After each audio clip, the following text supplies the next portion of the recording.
Bismillahirrahmanirrahim. Assalamualaikum warahmatullahi wabarakatuh.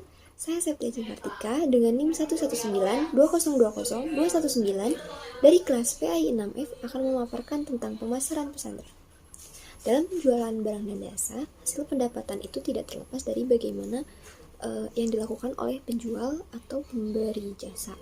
Nah, marketing tidak hanya dalam bidang bisnis, tapi menawarkan barang, akan tetapi juga dalam bidang non-profit yang menawarkan jasa seperti pesantren ini. Nah, ada dalam pelaksanaan pemasaran itu, menurut David Wijaya, pelaksanaan pemasaran adalah suatu tindakan untuk menindaklanjuti suatu proses perencanaan pada saat akan melakukan usaha. Nah, di sini juga ada karakteristik dalam jasa pendidikannya yang menjadi pembeda dari jasa dibandingkan sama dengan produk adalah jasa bersifat tidak terwujud. Nah, yang pertama itu ada tidak berwujud, tidak dapat disimpan, tidak dapat dipisahkan, terus ada juga simultan, beraneka ragam, tidak tahan lama, dan kepemilikan. Nah, dalam pendekatan konsep marketing ini dalam jasa pendidikan terdapat beberapa tahap. Nah, di sini itu ada pendekatan konsep produksi, ada pendekatan konsep produk, ada pendekatan konsep penjualan, ada pendekatan konsep pemasaran.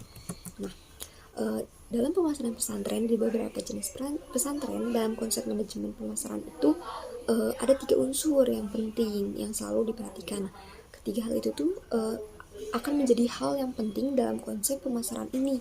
Nah, penyusunan manajemen strategi pemasaran itu menyangkut interaksi antara kekuatan strategi pemasaran di dalam lembaga dan keadaan di masyarakat seperti produk, price, pledge, promotion, people, guru atau ustadz, physical evidence.